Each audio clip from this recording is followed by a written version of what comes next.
todo mundo entalado aqui, Caio. Muita gente? O pessoal gostou da coisa do entalado. É, né?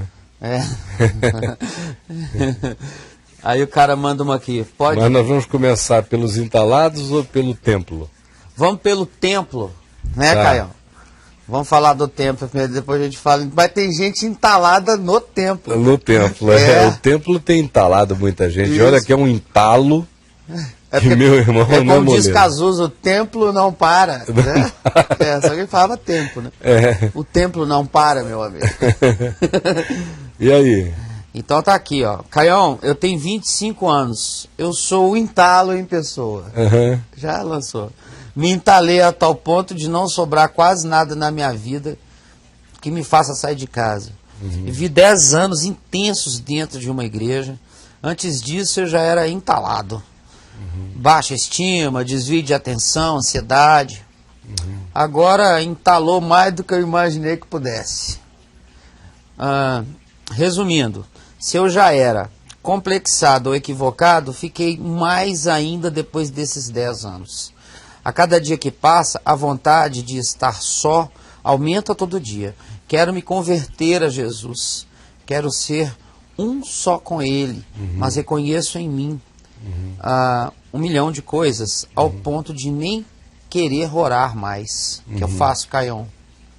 Você veja só, ele diz que antes do templo ele já tinha todas essas crises, baixa autoestima, déficit de atenção, uma ansiedade crônica. Aí ele foi para o templo e saiu de lá muito piorado, conforme Jesus disse que seria. Quando lá em Mateus 23, ele fala do que esse triturador de almas humanas, que é o templo sem Deus, que é a religião sem evangelho, sem graça, sem amor, sem Jesus, sem verdade, sem sinceridade, ao contrário, animada pelos surtos, provoca num coraçãozinho que já chega arrebentado e sai 2 vezes mais infernizado do que entrou. O que eu quero dizer a você, eu direi em 2 partes. Em primeiro lugar, tem um elemento que você mencionou aí sobre déficit de atenção que você precisa procurar ajuda médica, ajuda clínica. Existem medicamentos que serão simples e utilíssimos para ajudarem a você na questão do déficit de atenção. Pode ter certeza disso, procure um bom clínico, narre essa história, porque existe medicação adequada para ajudar você a melhorar o seu foco extraordinariamente em relação às coisas.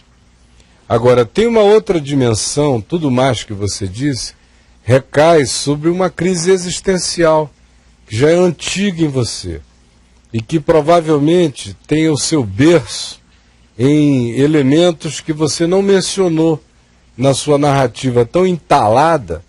Você diz que você hoje já é o entalo em pessoa, que você, tão entalado já de si mesmo, não conseguiu nem fazer a viagem para trás para me descrever aquilo que, mesmo você não tendo descrito, eu dou praticamente como certo. Que você teve uma infância na qual você foi muito maltratado. Uma infância na qual você foi desvalorizado. Uma infância onde as figuras paterno-maternas não foram construtivas para a sua vida.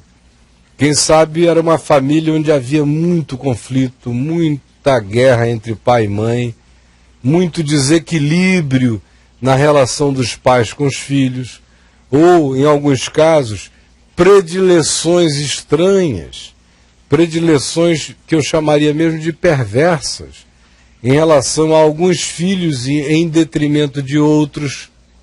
Em alguns casos e famílias, existem pais que parece que decidem escolher um único filho para ser aquele filho que vai carregar o karma de todas as suas frustrações, todas as suas idiosincrasias, todos os seus desacertos e erros, ou quando não seja uma escolha tão deliberada assim, saiba o seguinte: Em geral, é o filho mais sensível que acaba incorporando essa dor, esse descaso, esse desvalor familiar como um todo, e o introjeta, e o entala, e o engole, e o resultado é a formação psicológica, espiritual e afetiva de um ser humano como você, dizendo-se hoje um entalo em pessoa.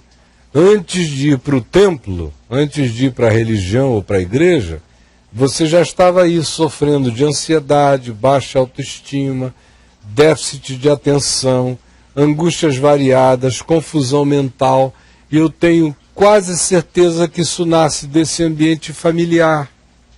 Em algumas outras ocasiões não é do ambiente familiar, mas é de uma criação desatenta, ou às vezes mesmo da relação com irmãos e com amigos numa determinada época ou fase da vida, em que você foi tratado com descaso, ou foi traumatizado, se você é uma pessoa tímida, tentando botar a carinha para fora, no meio da infância, início da puberdade, e recebeu alguns choques traumáticos, algumas perversidades fraternas que a gente melhor chamaria de emocionalmente fratricidas contra a sua vida, e o acachaparam e o deixaram todo engolido dentro de você mesmo.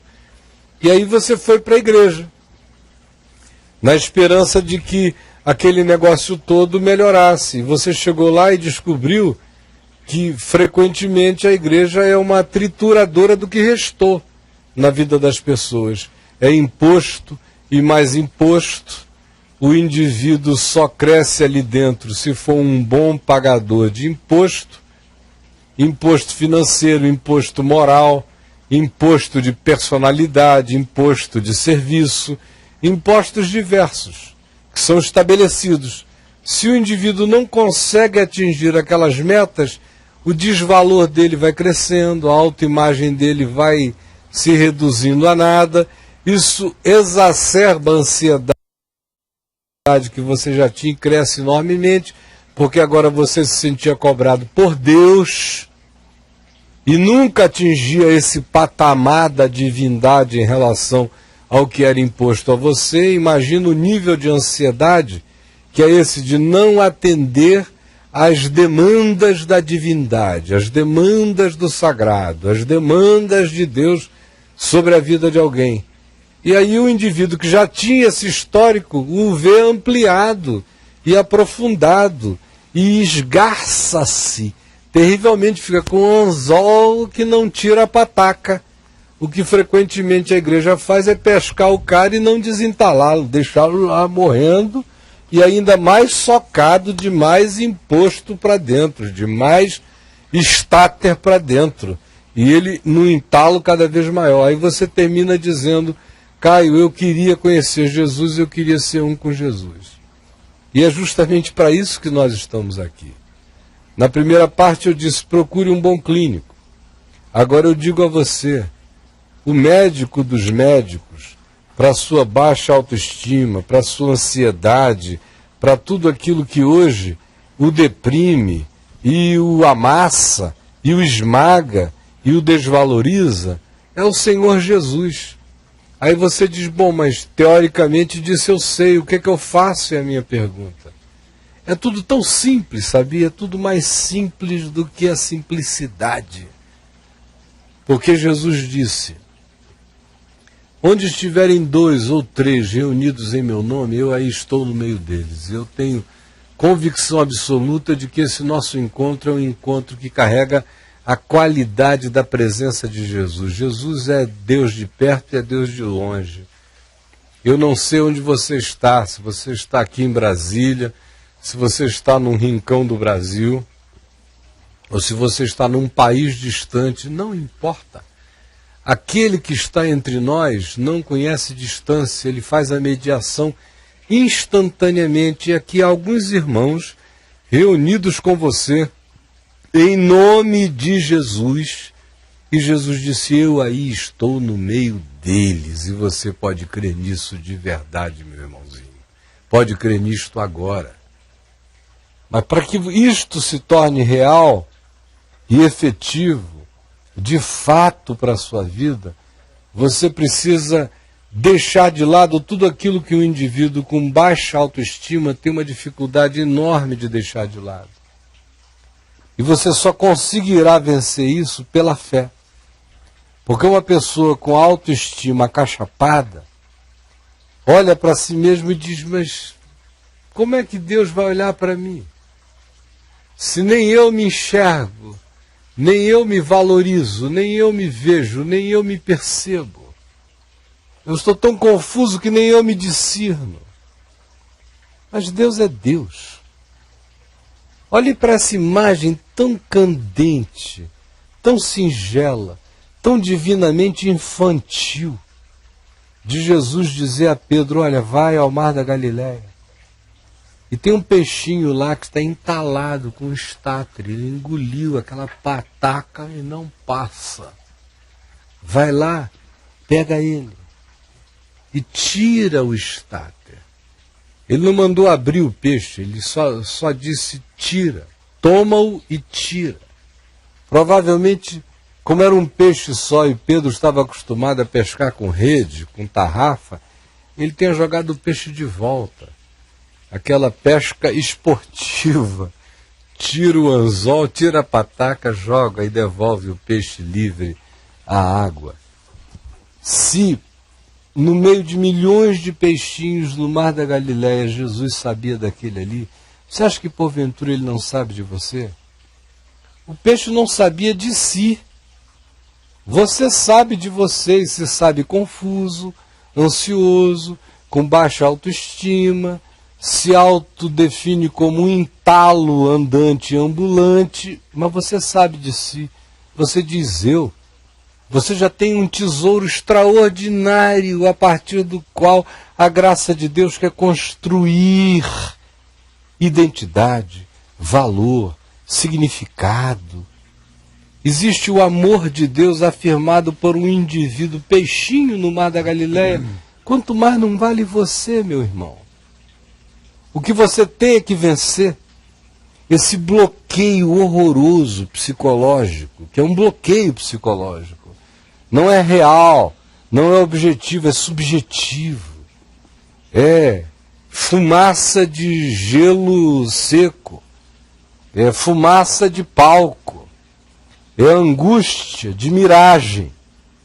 Porque se pela fé, se você resolver dar crédito mais à palavra de Deus do que ao seu sentimento, se você decidir agora dar crédito ao que o Evangelho diz que para Jesus importa e tem significado, muito mais do que ao seu histórico de esmagamento e de menosprezo, se você resolver crer mais no prezar de Deus para você do que no seu desprezar, e se você resolver hoje pela fé que aquele que dá significado à vida da gente diz que ama você, apesar de que haja uma multidão de pessoas em relação às quais você sinta apenas indiferença com respeito a você, se você puder pela fé agora, pela fé mesmo, aí onde você está, dobrar os seus joelhos e dizer, Jesus, meu pai e minha mãe me desampararam,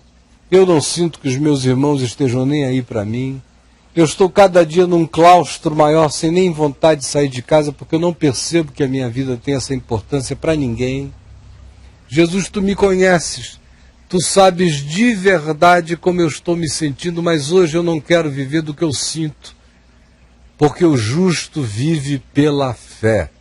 O justo vive pela fé. O justo vive pela fé, o justo vive pela fé, o justo vive pela fé. E eu, Jesus, olho para ti agora. E eu quero apenas estender a mão, porque assim como a minha mão está para o mundo material e é com a minha mão que eu me apodero de coisas, é com a minha mão que eu pego essa chave, por exemplo, aqui, é com a fé, porque a fé é a minha mão espiritual, é com a fé que eu tomo posse dessa chave que abre abre o meu próprio coração, abre, e eu abro por dentro o meu coração pela fé, e te dou entrada, e eu sei que o teu Espírito vai dar significado à minha vida, eu sei que o teu amor vai se derramar sobre mim, eu sei que tu vais dar agora a mim o sentido de valor, de identidade. É só o teu amor que pode me diferenciar neste mar de coisa nenhuma, de mesmice, no qual eu me sinto perdido entre milhões e entre bilhões. Mas quem conhecia, em meio a milhões de peixes, um peixinho entalado é o mesmo que hoje me enxerga. Pela fé eu tomo posse dessa chave, que abre tudo, que abre todos os tesouros, inclusive do meu próprio coração para ti. Faça isto agora, meu amigo. É simples assim, pela fé. Agora, se você for cultuar as suas emoções, o seu histórico, a sua ansiedade, o que você está sentindo, eu sei que é difícil, que para quem está viciado em só se enxergar, só no seu umbigo, só na sua dor, só na sua angústia, só na rejeição que recebe, só no desprezo e no autodesprezo, para tal pessoa parece uma tarefa impossível de repente dizer, no meio de uma madrugada, ou em qualquer fuso horário que você esteja me assistindo, dizer: eu tomo posse pela fé de que eu tenho valor, eu tenho importância. Aquele que conhece peixes entalados tem razões infinitas para me conhecer, para me valorizar, para me amar e para me visitar. Agora, se você decidir isso pela fé, e é pela fé, a fé é a certeza das coisas que se esperam e a firme convicção de fatos que se não veem. Se você crer no amor de Jesus por você assim, e aqui não sou eu tentando condicionar você mental e psicologicamente, não, eu não perderia meu tempo, não há poder nas minhas palavras para realizar este milagre. Eu estou orando agora ao Espírito Santo e pedindo que ele se derrame sobre a sua vida, que ele acenda essa chama, esse fogo, essa convicção, que ele venha e dê esse testemunho, que essa voz poderosa rebumbe, retumbe como um trovão de convicção, acordando você desse estado de semi-morte na sua identidade, e que ele levante você disso, e que ele aprume você, e que ele sossegue os tormentos interiores, e que ele faça cessar essa tempestade, e que surja dentro de você a razão do seu ser. Você foi feito para Deus, meu querido, e você não vai encontrar o seu sentido numa mulher, nem em pai, nem em mãe, nem em amigos, nem em trabalho, nem em profissão, antes de ser o seu sentido afirmado na realidade de que o seu Criador conhece você, ama você e você existe para Ele. Só essa realidade nos dá sentido absoluto para viver. Eu conheço gente que tem tudo, tem pais extraordinários, familhinha redondinha, estudaram e tem um bom emprego, tem dinheiro e tem poupança, tem carro, tem namorada, tem mulher, tem gente que os quer, tem amigos disputando para sair com eles, mas eles estão hoje à noite absolutamente vazios por uma razão. Essas outras coisas são apenas importantes, mas nenhuma delas é essencial. Essencial, a essencialidade para a existência da gente acontece dessa invasão do amor de Deus em nós. É dessa invasão do amor de Deus em nós. E essa só decorre dessa compreensão, de dizer: eu sei que eu existo para Deus, e ainda que ninguém mais me valorize, Jesus morreu por mim, e morreria por mim ainda que eu fosse o único ser humano do planeta, porque a graça de Deus não é coletiva, a graça de Deus se individualiza, se individua. A graça de Deus me chama pelo nome, se relaciona comigo. Eu tenho valor para Deus, o meu karma não é passar por esse mundo como uma pedra, como um ser insignificado, como uma pessoa que apenas sabe da sua existência, mas jamais conheceu vida. Eu quero e eu tomo pela fé, tomo posse dessa vida agora. Eu me abandono em Ti, eu me entrego em Ti, eu Te invoco, eu recebo o Teu Espírito na minha vida e eu me ponho em pé em Teu nome, Senhor Jesus. Senhor Jesus, eu oro por esse querido, Teu filhinho, sobre o qual Tu não pedes e não impões imposto, porque para ele Tu dizes, já está tudo pago, está tudo consumado. E eu Te peço agora um milagre extraordinário do Teu Espírito, derramando graça sobre a vida dele. Amém, Senhor. E significando a vida dele, e queimando a vida dele com o Teu amor, e fazendo brotar dentro dele aquela fé que vai explodir como um flamboyante vida no coração dele. Amém, Senhor. Realiza isto agora, este é o milagre que eu Te peço por ele, em Teu nome, Jesus. Amém, Jesus. Faz isto por ele. E eu oro também por todos aqueles que, à semelhança dele, sentem a mesma coisa. Que eles sejam salvos desse mundo de sentimentos. Amém, Senhor. E de sentimentos estranhos e confusos. E que cada um se aproprie pela fé, pela fé, pela fé e pela fé, do que Jesus fez, do que Jesus realizou e do que Jesus está fazendo agora. Porque aquele que separa peixinhos entre milhões de peixes conhece a condição de um, conhece a condição de cada serzinho humano em qualquer lugar da terra. Realiza essa graça agora.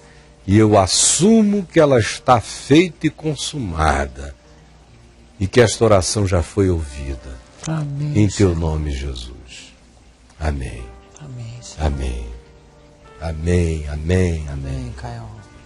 E aí, amigo Braulio? Caião, para matar essa história aí, uma frase sua, que eu tenho anotado aqui no meu arquivo confidencial. Aham.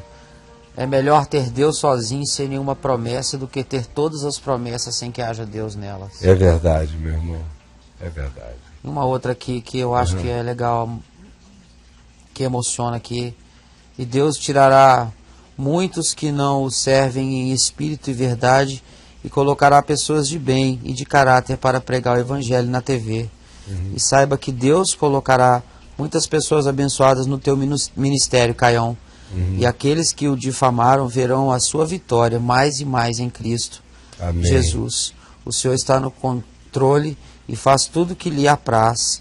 Amém, Caião. Muitas Amém. bênçãos virão no caminho da graça. Amém. Pode se preparar. Em nome de Jesus, Em nome aleluia. de Jesus. Graças a Deus. Amém. Muita fé aí. Amém. Caião, como fazer para mudar tudo isso em relação ao poder exercido do templo sobre o povo? Pergunto isso porque se levarmos a ferro e fogo, 99% das igrejas estão fazendo isso. É triste identificar isso e saber que muitas delas, até igrejas históricas, em algum momento da caminhada, perderam a visão, Caião. O que você acha disso? Eu acho que isso não tem mudança. Foi por isso que Jesus não perdeu tempo com o templo, nem com o sinédrio, Sim. nem com o status quo religioso. Para onde é que Jesus foi? Se Jesus achasse que essa estrutura era conversível, era transformável, ele não teria ido para a Galiléia dos pagãos, a Galiléia dos gentios, a Galiléia onde não era centro religioso de nada nos dias de Jesus. Ao contrário, ela era vista pela aristocracia de Jerusalém como uma terra da sombra da morte, como dizia o profeta Isaías, quando profetizou que o Messias, que Jesus, que o ungido de Deus, que o Emanuel, Deus conosco, não iria botar a base dele em Jerusalém. Em Jerusalém Jesus só foi para morrer. Porque Só foi pra morrer. na religião o cara quando vai é para ser morto, se chegar como profeta. Só sobrevive na religião o medíocre, que diz sim, sim, sim, ou alienado, ou incauto, mas um ser lúcido, que queira andar com sinceridade diante de Deus e segundo Deus em piedade, não sobrevive lá, é cruz para ele, matam mesmo. Então Isaías dissera que não seria em Jerusalém, mas seria lá na Galiléia dos gentios. Disse: o povo que anda em trevas verá grande luz, e aqueles que jazem na região da sombra da morte, a eles resplandecerá a luz. E diz que a alegria visitaria era aqueles, como o próprio profeta Isaías havia dito: eu fui encontrado por aqueles que não perguntavam por mim. E no templo todo mundo pergunta, é teologia para cá, é doutrina para acolá, é culto, é ritual. E onde é que Jesus foi parar? Foi na Galiléia, foi em Cafarnaum, foi entre coxos, aleijados, cegos, endemoninhados, alienados, foi em meio a pagãos, em meio a altares pagãos. Onde é que Jesus fundou a igreja dele? Foi em Jerusalém? Não, foi em Cesareia de Filipe, no pé do Monte Hermon, onde havia uma cidade romana, cheia de altares pagãos, dedicada a César o imperador. E antes disso, de que Herodes Filipe tivesse construído ali aquela cidade, chamada Cesareia de Filipe, já havia 4.000 anos de história pagã no lugar. Você chega lá até hoje, você encontra na rocha os nichos de templos pagãos anteriores à chegada de Israel na terra de Canaã. E foi justamente naquela geografia da paganidade que Jesus disse: eu estabelecerei a minha igreja e as portas do inferno não prevalecerão contra ela. E ali ele não estava falando dessas instituições religiosas chamadas igreja. Igreja para Jesus é gente, é povo, é gente que crê, é gente que ama. Então, enquanto as pessoas ficarem tendo esperança no templo, no sinédrio, nos sacerdotes, na religião profissional, que cobra imposto, que impõe impostos, podem perder a esperança. Jesus não gastou seu tempo com isso. Esse foi o pessoal que o matou. Esse foi o pessoal que o julgou. Esse foi o pessoal que não quis. Esse foi o pessoal que fez propaganda contrária dele. Esse foi o pessoal que existiu para boicotar o caminho de Deus na terra, a graça de Deus na terra. Então eu não ponho a menor esperança, por isso eu só estou aqui querendo falar com os peixinhos entalados. Só estou querendo falar com os marginais desse negócio. Aqui e ali, dentro dessas estruturas, alguém entende e se converte. Agora, a estrutura em si, meu irmão, é inconversível. E eu não estou aqui na expectativa de ser gestor do inferno e nem de fazer algo, uma façanha que Jesus não tentou realizar. Jesus ressuscitou mortos, mas não curou o templo.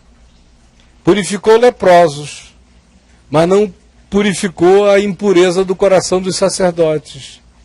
Ele curou e abriu os olhos aos cegos, mas não fez com que a classe dos fariseus, que se dizia guias de cegos, enxergassem a graça de Deus segundo o Evangelho manifesta por Jesus. Então, se Jesus não se dedicou a tal tarefa, por que eu a ela me dedicarei? De modo que, respondendo ao meu querido irmão, sinceramente, mano, vira a página. A vida segue, o caminho de Deus segue, entre outros, como Jesus disse, os convidados dignos, os assim considerados, não quiseram vir para o banquete. Não aceitaram vir para as bodas do Filho de Deus.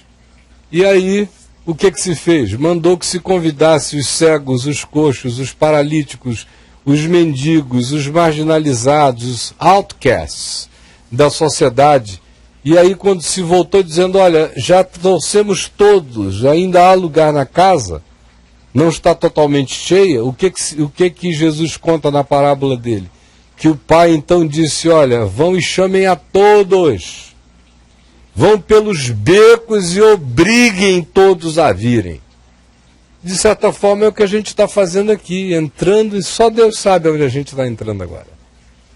E querendo agarrar assim, ó, patolar no amor de Deus e dizer: vem, meu irmão.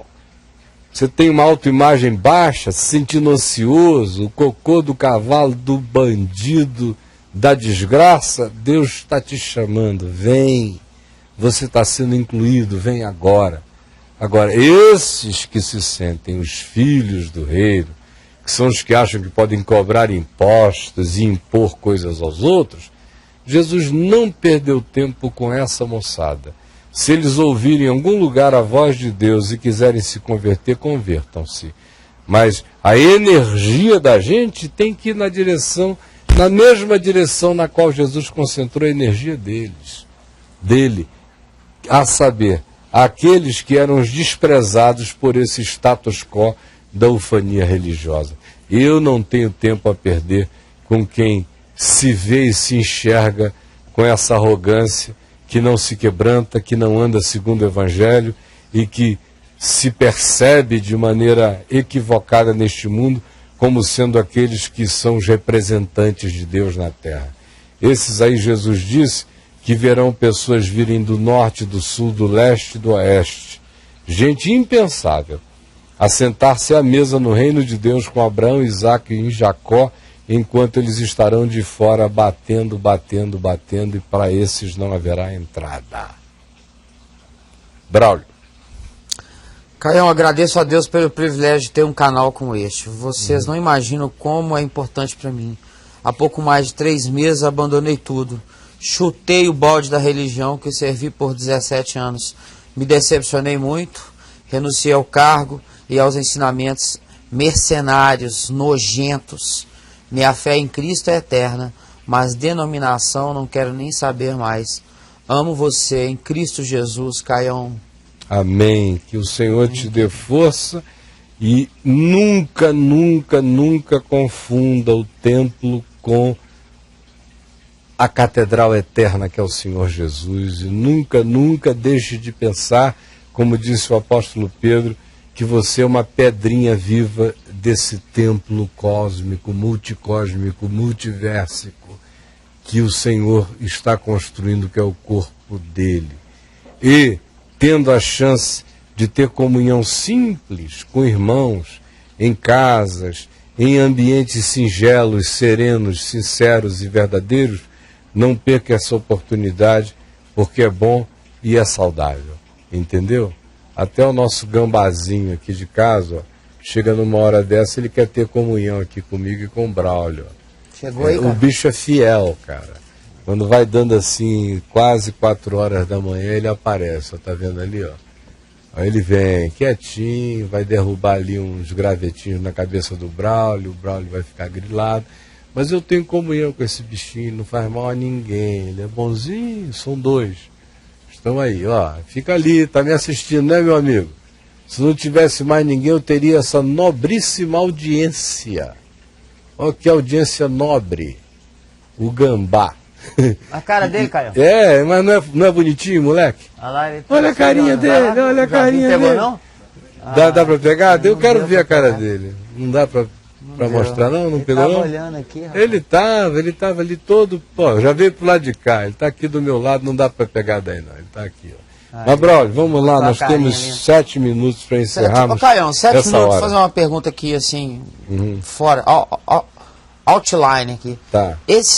O Isaías, Caio, profeta Isaías, você cita ele demais, em todas as vezes vai falar, esse cara acertou tudo em relação à questão de Jesus. Tudo, meu irmão. Há quantos anos antes de Cristo que ele... 850 anos antes. Fala um pouco do Isaías aí, assim, pra gente. O Isaías é o profeta mais messiânico do Velho Testamento. Sim. E é um Shakespeare do Velho Testamento. Quem leu o profeta Isaías, mesmo em português, vê como ele é um ser humano carregado de uma inspiração divina, que na vida dele viajava através de uma poesia incomparável. Ele é um homem que, se você não quiser pensar nele como profeta, e quiser apenas pensar nele como um literato, ele é um literato de uma construção que transcende a Shakespeare completamente. As imagens, as metáforas, a linguagem. Agora, é um profeta lindo que falou acerca de Jesus 800 anos antes de Jesus se encarnar como ninguém.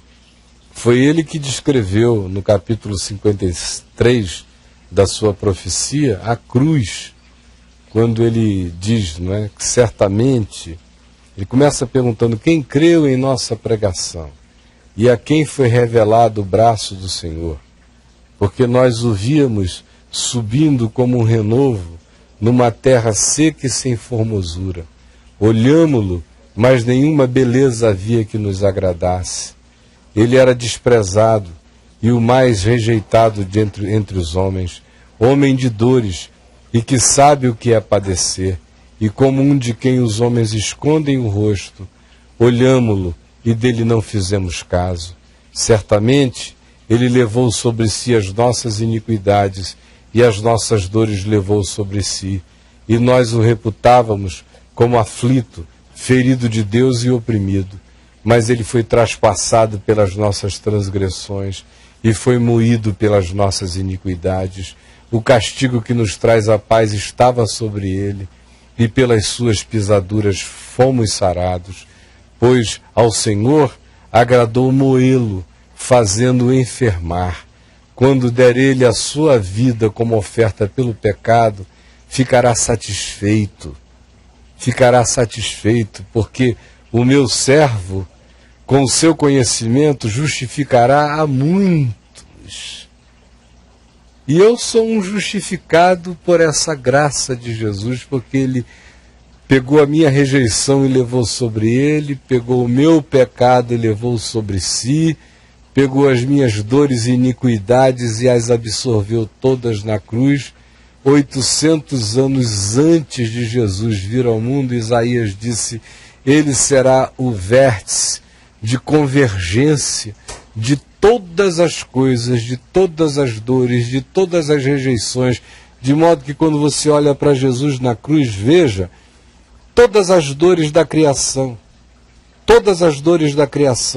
não só dos humanos, mas de toda criatura, desse gambazinho às lesmas, de todas as contradições da criação e das criaturas e dos homens, tudo convergindo para ele na cruz.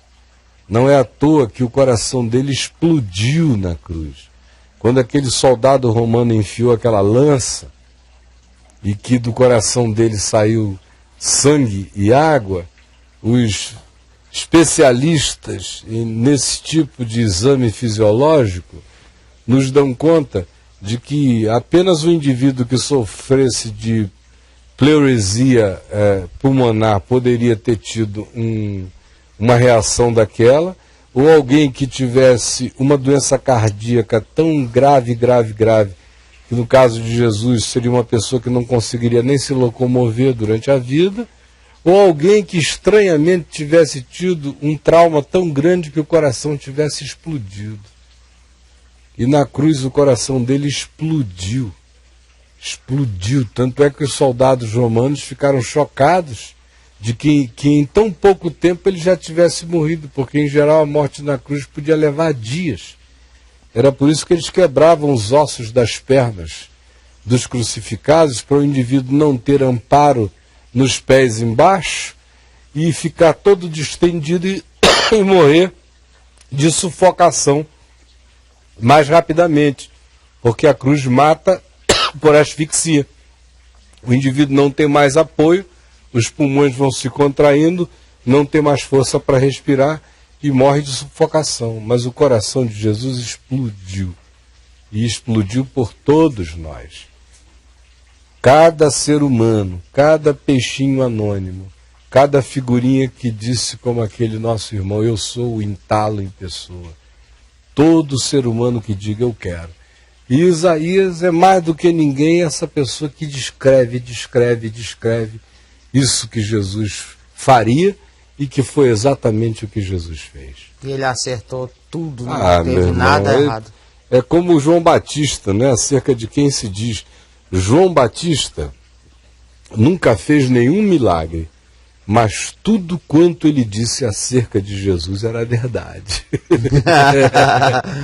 Braulhão, nós vamos a um pequeno intervalo. Então vamos lá. Já, meu irmão, tá pensando o quê? 4 horas da matina. Tá voando, Caio. Tá voando. Você tá sentindo? Eu nem tô pensando. Nem eu espero que nem você também. Roda lá!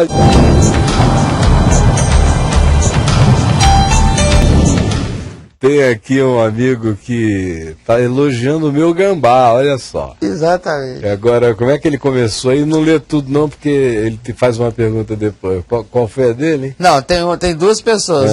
Um que elogia o gambá, falou assim, muito bonito esse gambá. Eu já matei uns 10 gambás. Esse é ótimo.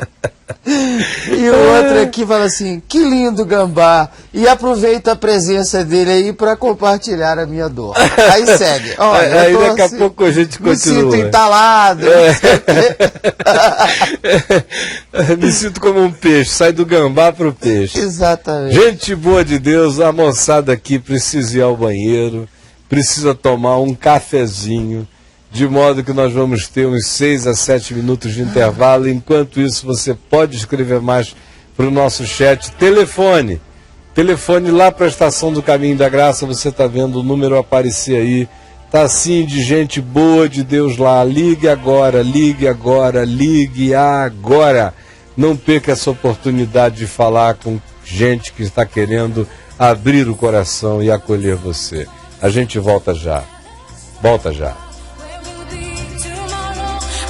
Nós estamos de volta aqui, 4h10 da manhã, e eu repito, se você está entalado, aflito, angustiado, ligue agora mesmo lá para a nossa Estação do Caminho da Graça, onde tem irmãos e irmãs, gente boa de Deus também, com o coração aberto para acolher você, orar com você. Ligue agora, ligue sem receio, ligue porque não tem imposto. Só tem graça, carinho e amor em Jesus. E aí, Braulio? Ô Caião, como é que eu faço para me livrar dos maus pensamentos? Tenho tido todo tipo de pensamentos imundos e eu os repreendo. Mas quando penso que não me pego a viajar em coisas que me envergonham só de pensar, e isso tem sido porque são pensamentos de prostituição, adultério, lascívia, e chega até viajar em relações homossexuais. Eu sou hétero, Caio, tenho 35 anos, sou casado há 8 anos. Não sei se é relevante, mas trabalho com arte, sou fotógrafo. Já tenho 6 meses que estou com depressão e muita vergonha de mim mesmo. Me ajude, por favor, Caio. Olha só, o pensamento é uma coisa que Jesus disse que nasce da nossa interioridade, nasce do nosso coração, e os maus pensamentos nascem dessa sede, dessa fonte fantasiosa da alma. O que provavelmente aconteça com você sejam 2 coisas. Número 1, você deve sentir carências profundas aí no seu coração. Talvez você tenha se convencido de que não tirou da vida tudo que da vida poderia ter arrancado. Você caiu no conto, na falácia, na fantasia de que vida bem vivida é vida com variedade, é vida com intensidades, é vida com muita diversidade. É a existência que pode dizer, eu provei isso, provei aquilo, tive mulheres assim e dessa outra forma, auferi para mim prazeres de naturezas diferentes. E você pode, pela sua carência, ter se entregue a essas construções fantasiosas e exacerbadas. Agora, além disso, tem um aspecto, você, por natureza, é um ser artístico. Prova disso é de que você trabalha com fotografia, você trabalha com captura de imagens, e não apenas as imagens que correspondam à realidade, mas imagens que também correspondam a impressões que você deseja. O que é um valor agregado, não negativo, mas que combinado com esse elemento de carência fantasiosa em você, pode ter exacerbado significativamente essa produção de pensamentos fantasiosos. Como é que a gente vence isso?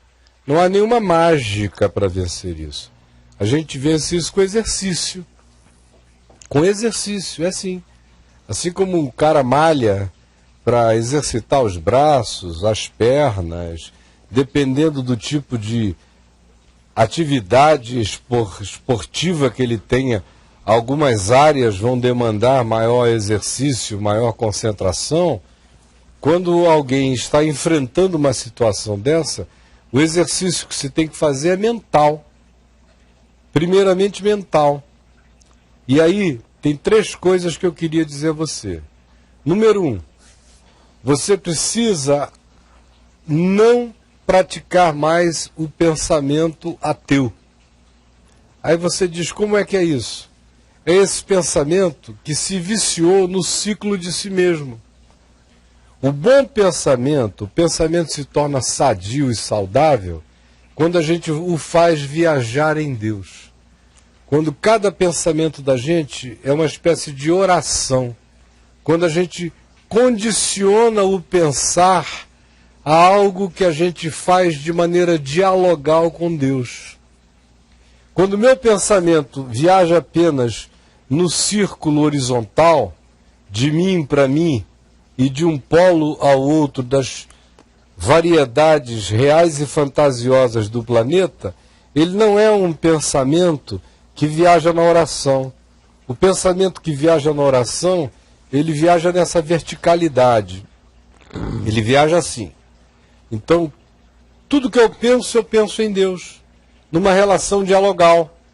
Aí você vai verificar o seguinte, logo, logo você começa a perceber que o que você pensa distraidamente, usando apenas essa imagem de um círculo vertical, quando você o converte por deliberação, por insistência, por vigilância e por treino mental, num pensamento que se transforma numa relação de diálogo entre você e Deus acerca da vida, da existência das pessoas, você cria esse círculo que gira na vertical. Quando você faz isso, o pensamento tem que passar por Deus. Tem que passar por Deus. Tem que passar por Deus. E aí ele vai morrendo. Ele vai morrendo porque você não chega diante de Deus e diz, ah, Senhor, eu estou com uma vontade danada de comer um travesti. Você não chega e diz, ai meu Deus, eu estou com uma vontade danada de pegar a filha do meu vizinho. Não dá. Tem certas coisas que a sua consciência inibe na hora que você faz viajar diante de Deus. Que você faz viajar diante de Deus. E aí não é fazer os temas da sua fantasia viajarem diante de Deus. É fazer com que você comece a desenvolver apenas os pensamentos que você possa apresentar diante de Deus. E eu estou lhe dizendo isso porque é isto que eu tento praticar todos os dias da minha vida, e todas as vezes que eu me distraí disso, a minha mente viajou no círculo horizontal, o que não foi bom para minha alma. Quando eu me converti, eu aprendi a pensar fazendo o círculo vertical. E eu que antes só pensava bagaceira no círculo horizontal, quando eu me converti, que meu pai começou a dizer, faça tudo passar por Deus, faça tudo passar por Deus, eu fui vendo que em Deus iam morrendo todas as monstruosidades e o meu pensamento ia ficando limpo. Segunda coisa que eu quero dizer a você, e preste atenção nela, é a seguinte, o apóstolo Paulo nos diz no que pensar. A primeira coisa é fazer esse exercício do círculo vertical.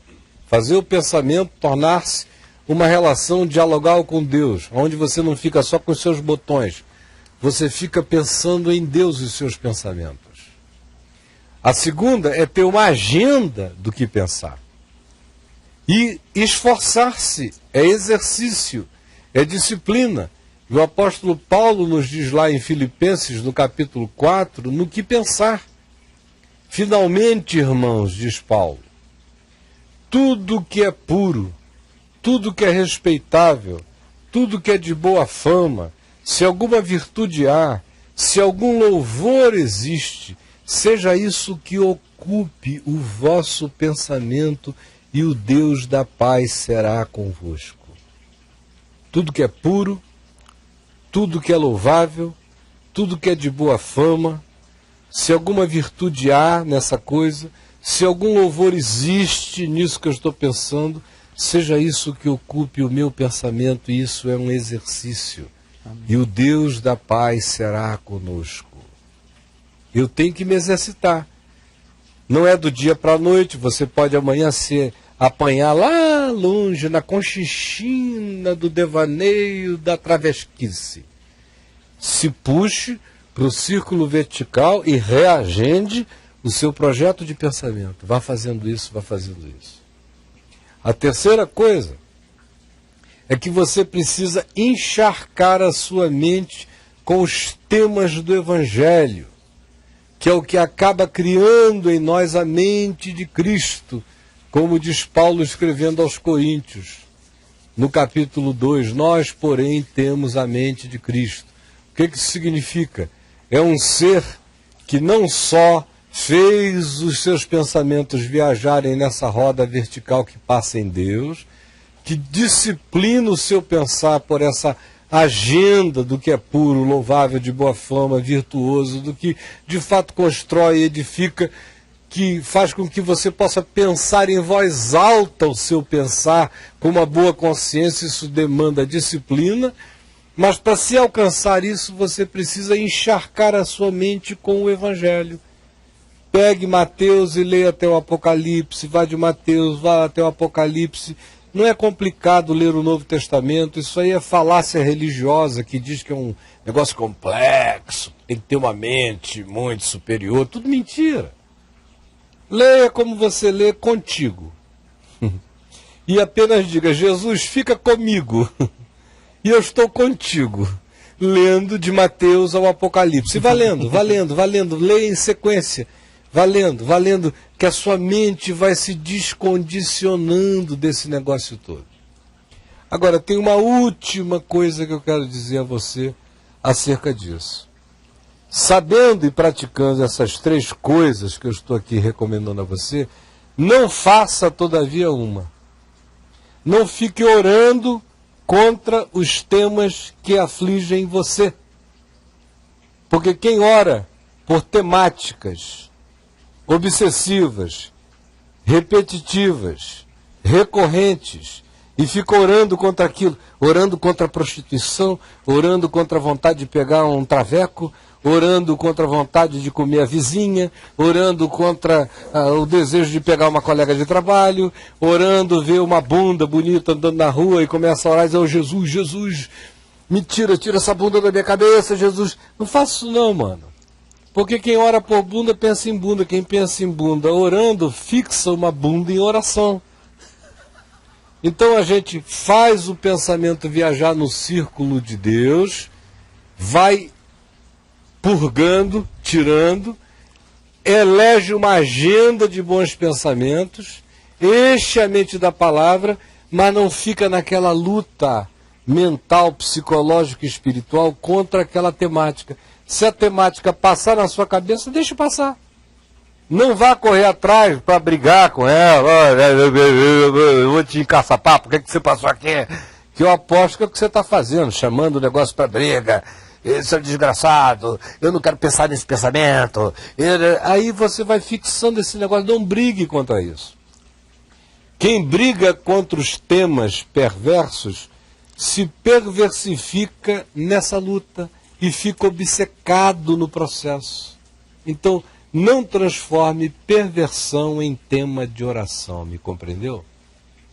Compreendeu de verdade? Eu espero que você tenha me compreendido. Acende o Tyler, agora elas acenderam. Me compreenda de verdade, tá bom? E aí, Mega Braulio? Olha aqui como é que o bichinho está aqui, bem aí, pertinho de você, olha.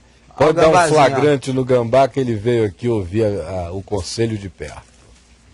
Ó, já está indo. Só foi eu apontar para ele, ele parece que sabe que eu estou falando com ele. O rabo dele parece aquelas grosas, cara. Olha ali, ó, tá aí ele, olha o gambá. E não cheira mal, né, brother? Não chegou nada aqui não positivo, chega, não. Nem chegará, nunca chegou, nem chegará. Não deu positivo, não. Não deu positivo, não. Não deu, não. E aí, meu irmão? Porque tem os negócios que às vezes dá positivo, às vezes não dá. Mas ele tá tranquilo. Negativo. Tranquilo. E aí? Caião, eu estou entalada, mas é de uma pergunta ao nosso Deus. Senhor, me revela o porquê não vivo o meu sonho. Me unir a um homem de todo o meu coração, ser abençoada com filhos dessa união, casar, me compromissar com amor. Eu tenho 45 anos, estou há 7 anos sem ninguém. Muitos me perguntam, por que não namoro? O que eu tenho de errado, eu não sei o que responder. Choro ao escrever, Caio. Carrego uma imensa tristeza por conta de não ter um companheiro, por me sentir incapaz de ser amada nesse nível que sonho. Me ajuda, por favor. Eu faço psicologia e conheço o caminho de dentro. Venho sendo tratada por Deus, curando raivas, medos, arrogância. O que eu faço, Caio? Olha só, meu irmão. Deixa eu te dizer uma coisa. Primeiro eu queria aconselhar você, corta aqui para o Rodrigo, por favor, quero aconselhar você a assistir o programa da minha mulher toda segunda-feira, toda quinta-feira aqui no www.vemvtv.com.br, o programa Dribate, aonde vez por outra essa questão é suscitada, é levantada pelas mulheres, porque é uma questão recorrente mesmo, muito frequente. Mas como nós estamos aqui, nós dois, eu quero falar com você, eu quero lhe dizer algumas coisas rápidas. A primeira, não me leve a mal pela simplicidade, não é simplismo, mas antes só do que mal acompanhada. Eu vejo toda hora, 40 anos praticamente, que eu atendo pessoas, aconselho pessoas, ouço pessoas aos milhares. E eu vejo uma quantidade enorme de pessoas, para cada 100 pessoas, mulheres que eu atendo, 90 estão se queixando das companhias que têm. Provavelmente, se o número for grande, 10% estão contentes com os companheiros que têm. A maioria está entalada das companhias. Então, antes só, me desculpe, como eu disse, a simplicidade dessa primeira afirmação, do que mal acompanhado. A segunda coisa que eu quero dizer a você é que existe também um mito obrigatório que vai da igreja, passa pela família, visita você no trabalho, na happy hour, no Facebook, nas novelas, nos filmes, em todo lugar, em que mulher feliz é mulher com homem, mulher acompanhada. Aí você fica vendo uma quantidade enorme de mulheres com macho e absolutamente solitárias, vazias, mal acompanhadas, tristes, traídas, infelizes, agonizantes, e se perguntando todo dia a Deus, entaladas e dizendo: meu Deus, por que que eu encontrei esse homem, ou essa sucessão de homens que são só machos com pinto pendurado, mas não tem nenhuma constituição masculina, afetiva, varonil no coração, não tem a dignidade relacional. Então a segunda coisa é tirar esse mito também, de que o que faz desesperadamente falta a uma mulher é um homem. De fato, um homem é fundamental a uma mulher quando o cara é homem. Mas quando ele é só esse macho, que só tem pênis entre as pernas e chumaços de cabelo nas axilas, e barba para fazer ou por fazer na cara, e que senta diante da televisão e diz, começa a dar ordens a você alguns meses depois: me traz aquela cerveja lá, não me interrompe agora não. A maioria das mulheres começam a se sentir enfastiadas e pedindo a Deus que o cara arranje um pretexto para desaparecer dali, caso não consiga mudar, nem se converter, nem se transformar.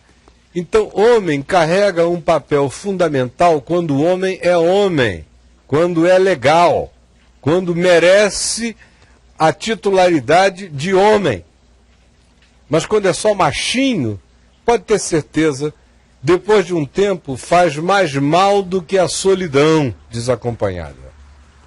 A terceira coisa que eu quero dizer a você, a segunda foi, tira esse mito, isso é uma coisa, uma imposição perversa, que se coloca sobre as mulheres, é uma cobrança, parece que mulher sem homem está aleijada, está sem braço, está sem perna, perdeu um olho, está faltando algum órgão vital, e não é verdade. A terceira coisa é saber o seguinte, você disse que está há 7 anos sem ninguém. Ora, se o último alguém que você teve tivesse valido a pena, você estaria com ele até hoje, não é? Significando dizer que se você tem 45 anos, os alguéns que passaram pela sua vida foram ninguéms. Houve uma sucessão de ninguéms, ou de quase alguém que depois se provou não ser ninguém, ou decepcionou você. Isso é igual gravidez. Quem fica ansiosa para encontrar homem, ou encontra canalha, ou fica sozinha.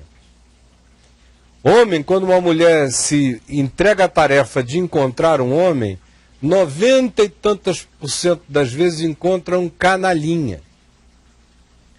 Porque homem é um produto cada vez mais raro no planeta.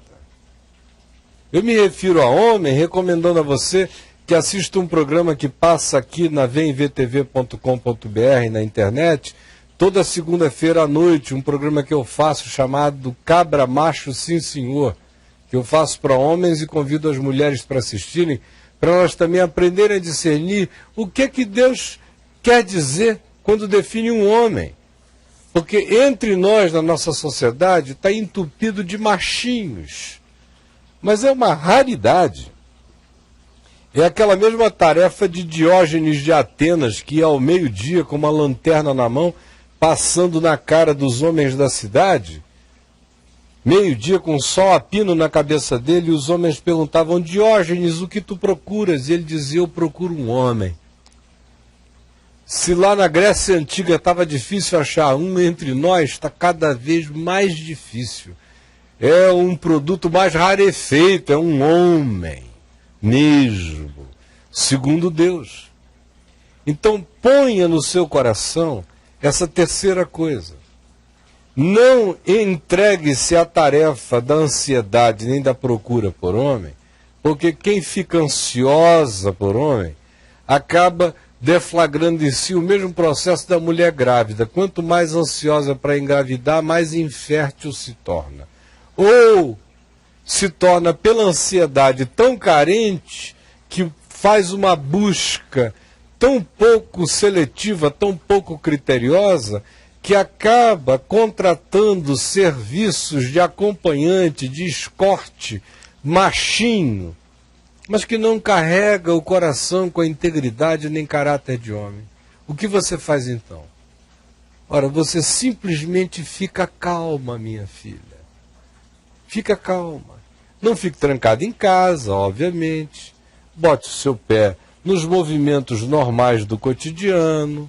Desenvolva uma vida social, relacional, com saúde, mas sem carência, sem desespero, sem ansiedade, porque a ansiedade trabalha contra você e a carência transforma você numa caçapa que corre o risco de botar para dentro o que tem cara de homem, mas só é machinho, e homem não é. Confie de coração no Senhor, não faça disso um tema de oração, como me parece estar sendo o seu caso. A sua devocional é toda assim, Senhor, me dá um homem. Você se ajoelha, ó Senhor, cadê o teu varão para a minha vida? O teu servo, que não me trazes. Aí a energia fica até ruim. Você vai ficando uma mulher que vai se desaformoseando. O seu espírito vai ficando tão fixado que você mete medo depois de um tempo. Todo homem diz, meu Deus, chegar perto daquela mulher ali, é preciso ser varão de guerra. Porque a energia dela é de quem quer patolar alguém e levar para casa. Assusta, apavora. Então um homem legal também fica meio panicado diante de uma mulher cuja oração é só essa: Senhor, me dá um homem. Não faça essa oração. Diga: Senhor, me dá tua paz. Me dá alegria comigo mesmo.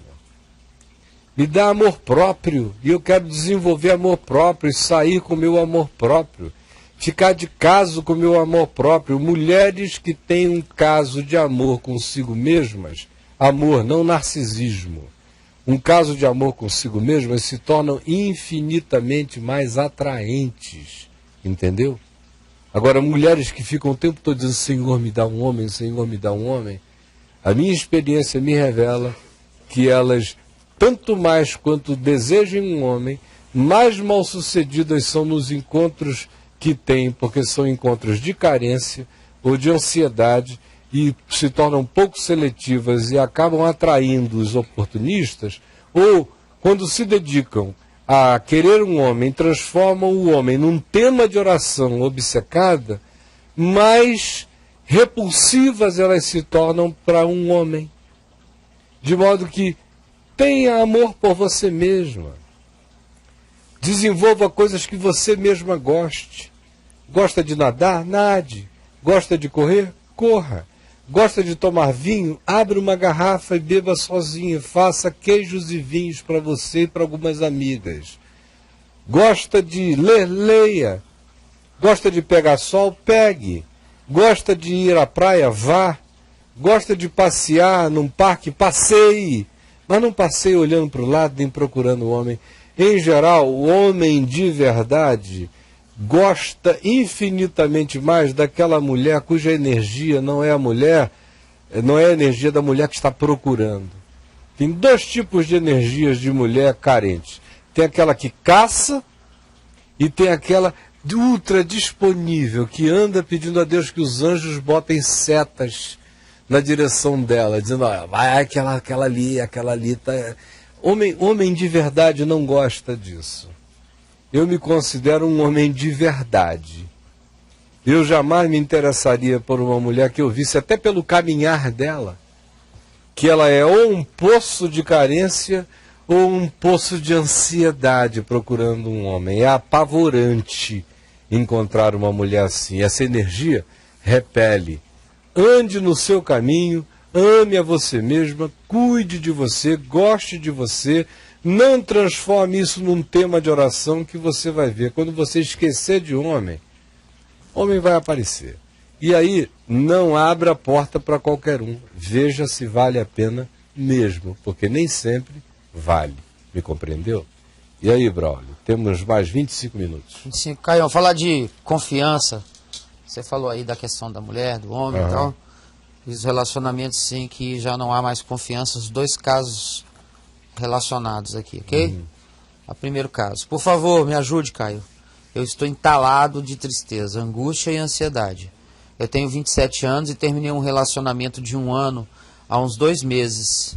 E desde então não consigo ter paz. Eu descobri que ela me traiu durante o relacionamento e ela diz que está arrependida e quer voltar. Eu também a amo, porém tenho medo de voltar por causa da vergonha do que vão dizer. O que eu faço, Caio? Por favor, me ajude. Isso está me matando. Bom, essa coisa de eu estou arrependido não é tudo, né? Tem que saber se ela ama ele mesmo. Porque às vezes a mulher trai, se arrepende porque pisou na bola, porque trocou de esqui. Trocou de esqui? Sabe quando está esquiando de 2? Aí resolve largar um e fazer um esqui de 1. Sim. E viu que o outro não era tão legal, não cortava as ondas tão bem, aí fica com saudade do pé velho, do outro esqui que era mais seguro. Aí mas não sente significa amor, aí só dá aquele arrependimento, como quem diz: eu não devia ter vendido aquele carro e ter comprado esse outro, porque aquele outro reclinava melhor, a marcha era não sei o quê. Certo. Esse tipo de arrependimentozinho não vale a pena, sinceramente não vale a pena. Se uma pessoa chegar e dizer: eu estou tão arrependida por ter te traído, não me disse nada. Porque o que importa mesmo é amor.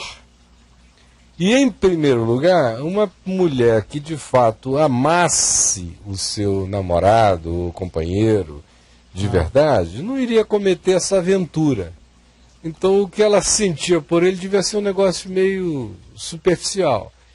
Tentou, trocou de time, viu que não tinha conjunto, O esqui esquivou, que se esquivou, né? aí fica com arrependida, diz, pô, pelo menos os sábados eram legais, os domingos eram ótimos, Sim, claro. a coisa era melhor. Ela apenas está dizendo, entre o ruim e o razoável, por que eu deixei o razoável? Mas ele não está numa corrida de cavalo, ele não está aí para ser escolhido. Sim. A questão não é essa, não é nenhuma virtude dela ter se arrependido, nem ter achado que ele é melhor do que o cara por quem ele foi trocado, e agora ela quer voltar. A coisa que importa é saber se essa menina o ama. E para saber se uma mulher dessa nos ama, não é rápido nem é fácil. Primeiro, ele é muito novo, ela deve ser muito nova ainda, ele tem 27 anos. Ele tem 27, mas não fala a idade dela. Não. Segundo, o namoro, o relacionamento foi de 1 ano. Não deu para conhecer quase nada.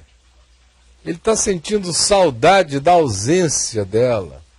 Ele está sentindo saudade mais dos bons momentos prazerosos que tiveram do que certeza de fato de que ela era uma pessoa que valia a pena.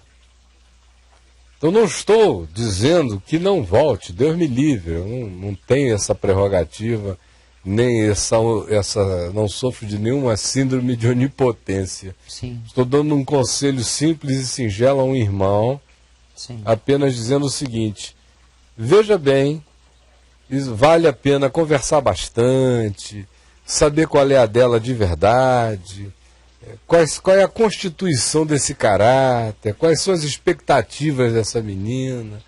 Se depois disso tudo, ele reconhecer que existe amor nela, existe amor nele por ela, e é recíproco, o episódio que seja deixado para lá, que eles zerem isso tudo em cima de amor e verdade, e tente outra vez se for o caso. Agora, sem precipitação, porque só dizer eu estou sentindo falta dela e chamar isso de amor pode se apelidar uma carência de saudade sexual, de intimidades que agora estão meio vazias na vida dele. Convence.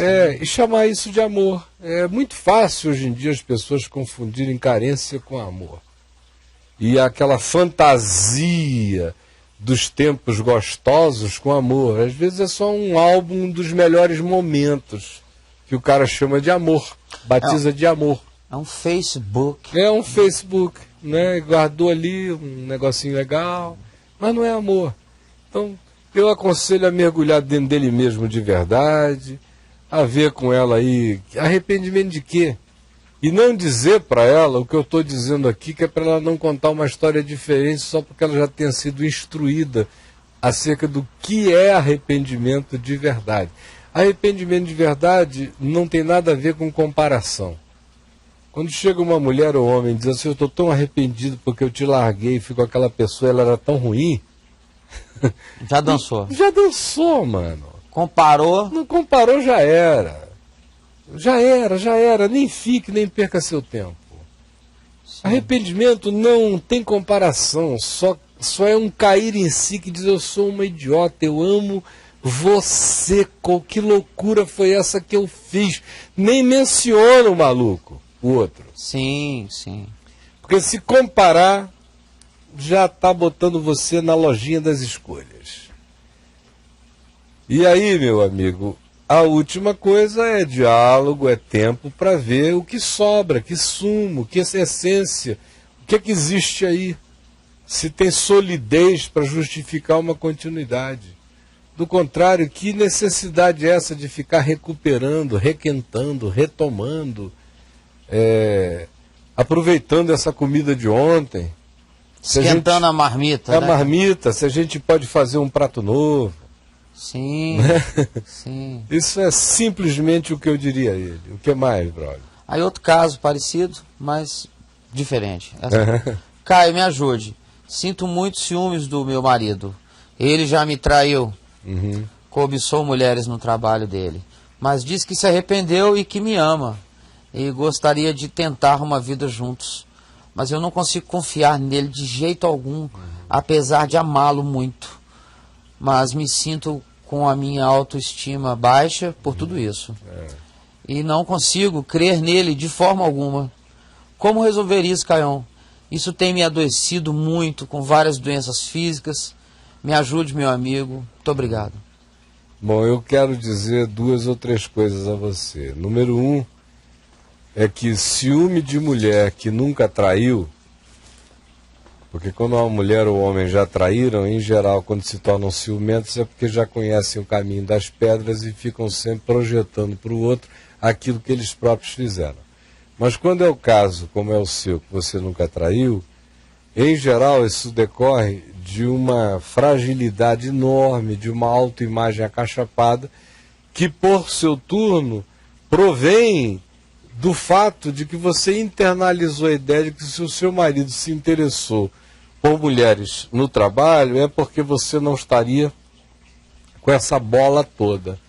Aí você se torna a sua juíza, aí você diz, eu sou magra demais, ou eu sou gorda demais, ou o meu cabelo não é legal, ou a minha bunda está muito grande, ou eu tenho celulite, ou eu já tive filhos, ou os meus peitinhos não foram siliconizados, seja lá o que for.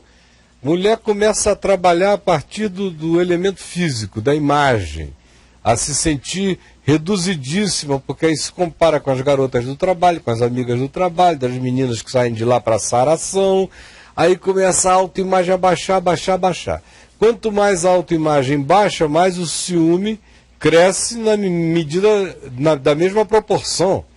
A autoimagem baixa numa mulher casada que já se sentiu ameaçada de traição é ciúme na certa, ele vai crescer nessa perspectiva. Agora veja que até aí não se está falando de você, se está falando de corpo, de coxa, de bunda, de peito, de dente, de cara, de cabelo, de imagem.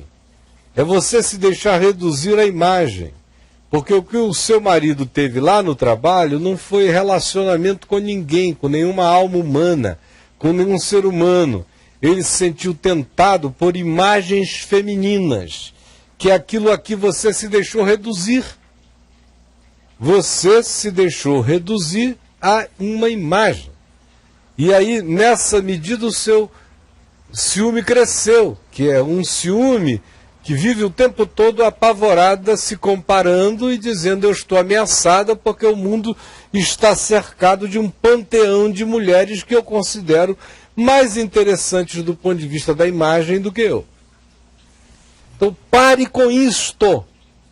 Pare com isto agora. Se você continuar nessa, não tem cura se entrar nesse ciclo. Segunda coisa que eu quero dizer a você tem a ver com o seguinte. Se você considera que o seu marido traiu você pelos interesses que ele teve, pelas mulheres do trabalho, pelos flertes, pelas cantadas, pelas chibações, por aquela coisa que fica, que é, mas não é, as seduções e os jogos de sedução, e você entendeu e internalizou isso como traição, e na medida da verdade subjetiva foi traição sim contra você, porque um homem que é homem não fica de brincadeirinha com ninguém, antes reverencia, honra, ama e respeita a sua mulher. No entanto, saiba o seguinte, quando um ser humano trai, eu já tenho repetido isso aqui milhares de vezes, vou repetir mais uma vez. Quando um ser humano trai um outro, ele não trai o traído, ele trai a si mesmo. Seu marido se traiu. Você não foi traída. Não tem nada a ver com você. Não tem nada a ver com você. Você vê, por exemplo, por que um Leonardo DiCaprio e uma Gisele Bündchen não casam e são felizes para sempre? Ele é um gatinho e ela é uma gatinha. Por que o casamento dessas duas imagens não produz um resultado duradouro? Porque nem só de imagem vive o homem ou a mulher, mas de toda essência que provém da interioridade do ser. Então não fique angustiada com essa coisa das imagens. Um dia ele achou aquela mulher gostosa, isso, aquilo. Ele é um imaturo, seu marido. Mas na imaturidade dele, ele traiu a si mesmo e não a você. Porque beleza de um homem ou de uma mulher ou do casal não são a garantia de continuidade sem traição nesse casamento. O que garante não traição é amor e caráter e determinação de ambos no coração de cada um. Do contrário, pode acontecer. Agora, quem quer que traia foi quem se traiu. O traído não foi traído, exceto nesse mundo de reputações e de imagens, que é glorificado por você. Aí você fica com medo de se tornar uma corna mansa, de ficar aqui de unicórnia, em casa. Ai meu Deus, eu estou aqui cuidando dos meninos e o que aquele canalha está fazendo no trabalho. Aí fica, como é que as minhas amigas me veem? Uma cena patética. O que será que estão pensando de mim, meu Deus? E aí o pessoal do trabalho dele, quando eu chego lá, o que elas dizem? Chegou a corna. Não, se você é uma mulher íntegra, se você é uma mulher de Deus, o que eles dizem é o seguinte: chegou aquela mulher legal que infelizmente aquele canalha não merece a ela. Sim. Agora, você não tem nada a ver com isso, minha filha. Tire esse chifre da cabeça. Quem tem esse chifre é quem corneia. Olha lá, cara. É quem corneia. Quem corneia é quem tem que ter os córneos para cornear. Eu não corneio. Então, não tem córneo nenhum na minha testa.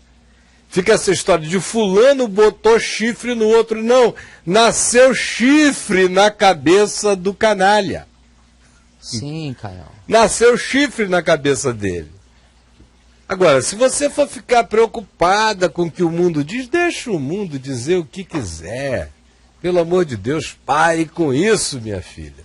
E a última coisa que você tem que fazer e definir é o seguinte: não dá pra gente se casar com ninguém que a gente acha que nos ama, como ele aí confessa que a ama, e ela diz que o ama demais. Sim. E manter o ciúme vivo, porque o ciúme destrói esse negócio.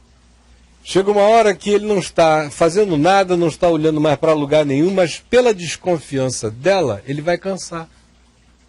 Chega uma hora que uma mulher, no caso aí, afirma tanto para o cara que não confia nele e o policia tanto que o inconsciente dele desenvolve um mecanismo suicida, que é um mecanismo que diz o seguinte: poxa, eu sou tratado como um corneador e não estou fazendo nada, então, já que eu sou tratado como um corneador, agora eu vou cornear. E é um mecanismo inconsciente. Induz. Ciúme induz mulher com medo de ser corneada, acaba induzindo o marido a corneá-la. Agora, uma mulher que entrega nas mãos de Deus e diz: Senhor, se ele me trair, ele se traiu. Eu não tenho nada a ver com isso. Eu vou andar no meu caminho. Eu vou confiar em ti e vou confiar nele, crendo que ele é um homem. E eu vou tratar isso pela fé. Se ele me provar que não é um homem, ele vai ter que me provar que não é um homem, porque da minha parte eu não vou traí-lo jamais, deixando de confiar nele. Porque essa é a última traição, é a traição de quem não confia nunca.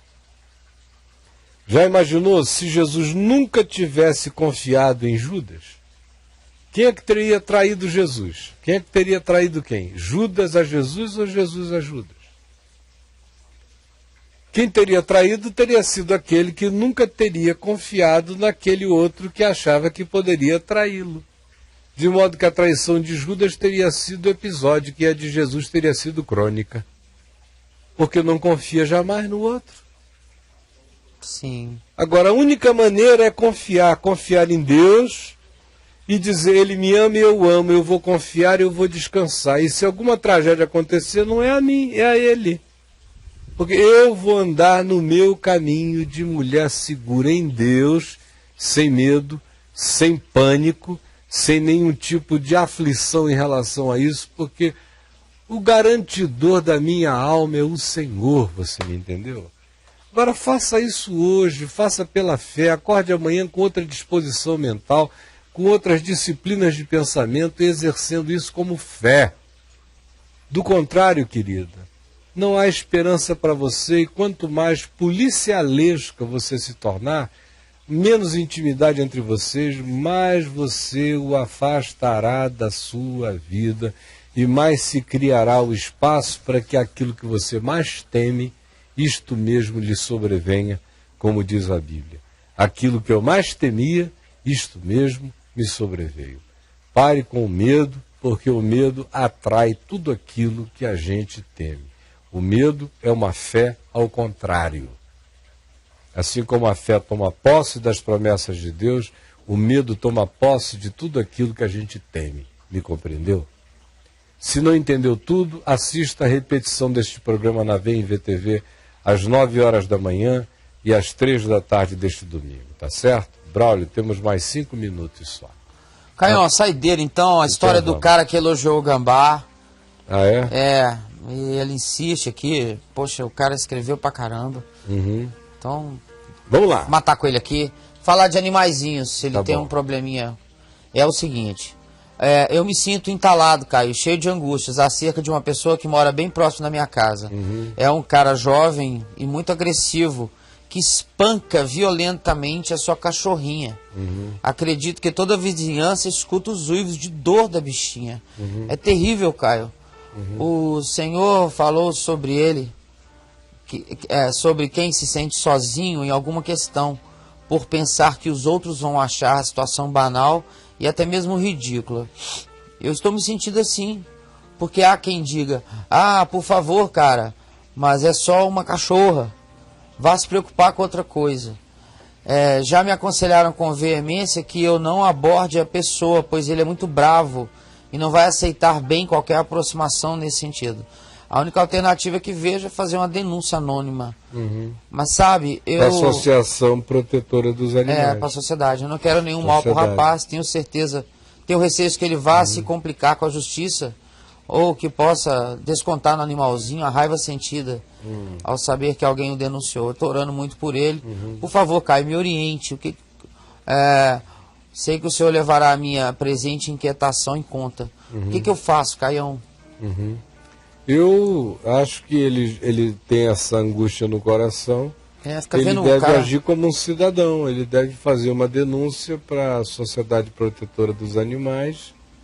Deve também se preparar para as consequências, porque a Sociedade Protetora dos Animais vai verificar, mas para consubstanciar os fatos, ela eventualmente vai precisar de testemunhos, não é? E se isso importa tanto a ele, ele tem que ter a coragem. A noite inteira. Ele tem que ter a coragem de, em havendo solicitação de testemunho, dizer.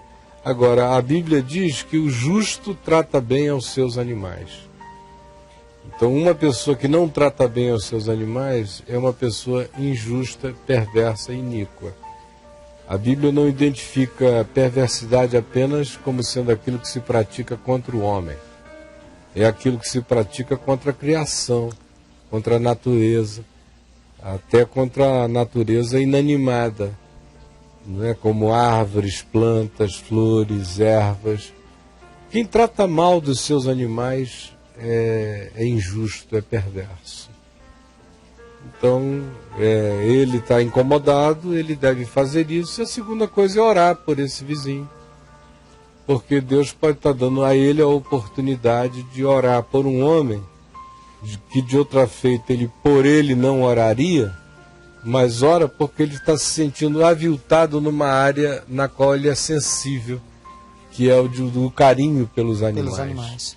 Então, às vezes, se o cara cortasse árvores e ele não sentisse a mesma solidariedade com as árvores como ele sente por cães, ele nem orasse por esse vizinho. Fosse uma perversidade que nele não doesse. Porque tem gente que se importa seletivamente com a criação. Tem gente que acha que a criação é só de cães, por exemplo. Outros é só de gatos. Para outros é só de passarinhos. Para outros é só de árvores. Para outros é só de crianças. Para outros é só de velhinhos.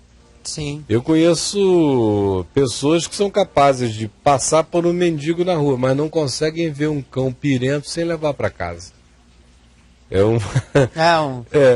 Aquele cara lá, o São Francisco de Assis. Mas o São Francisco gostava da criação como um todo, né? Agora eu conheço gente que é uma fixação em cão, cadela, outros é gato. Aí passa um menino, o sobrinho até, oi. Mas um gatinho, eles largam tudo pelo gatinho. É um amor muito seletivo pela criação, né? Sim. A gente tem que aprender um amor holístico pela criação, que vai do capim gordura às estrelas. Tudo que Deus criou é para ser amado, é para ser protegido, porque é nosso. Tudo é vosso. Seja a vida, seja a morte, seja o cosmos. Tudo é vosso. E voz de Cristo, e Cristo de Deus. Então, faça isso e ore por esse cara. Beleza, Caio. Chegou ao fim, 2 minutos. 2 minutos. Para nós terminarmos, eu não quero terminar sem que oremos juntos agora. Amém. Pedindo ao Senhor que aplique essa palavra ao seu coração e dizendo que o pessoal lá no 3262-0506, na Estação do Caminho, ainda fica mais meia hora lá, atendendo ao seu chamado. Ligue, ligue, ligue agora, ligue, ligue, ligue agora. Senhor Jesus, eu quero pedir que tu pegues, por favor, todas as sementes da tua palavra, da sabedoria do Evangelho, e apliques no coração, não só desses que no meio de centenas e centenas nós conseguimos mencionar suas questões, mas eu te rogo por aqueles cujas questões estão aqui e não foram mencionadas, mas que tu conheces.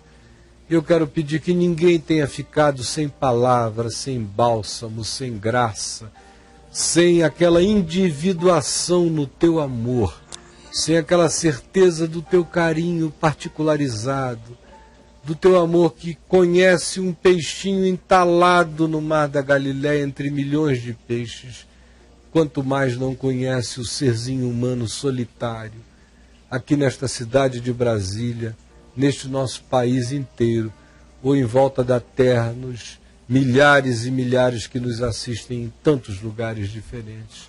Derrama sobre todos o teu espírito, o teu milagre e a tua graça. É o que eu te peço, Jesus. Em teu nome. Amém. Amém e amém. Braulio, meu irmão, muito obrigado de coração. Te agradeço, Caio. E obrigado aos amigos aqui, ao Joviano, que ficou com a gente até agora, o Rodrigo aqui à frente, o Daniel, e lá dentro o Gerry, o Tiago, o Kenneth, o Judá, você aqui com a gente. Que Deus o abençoe. Obrigado aos amigos na Estação do Caminho da Graça, atendendo a todos os que telefonaram e estão telefonando.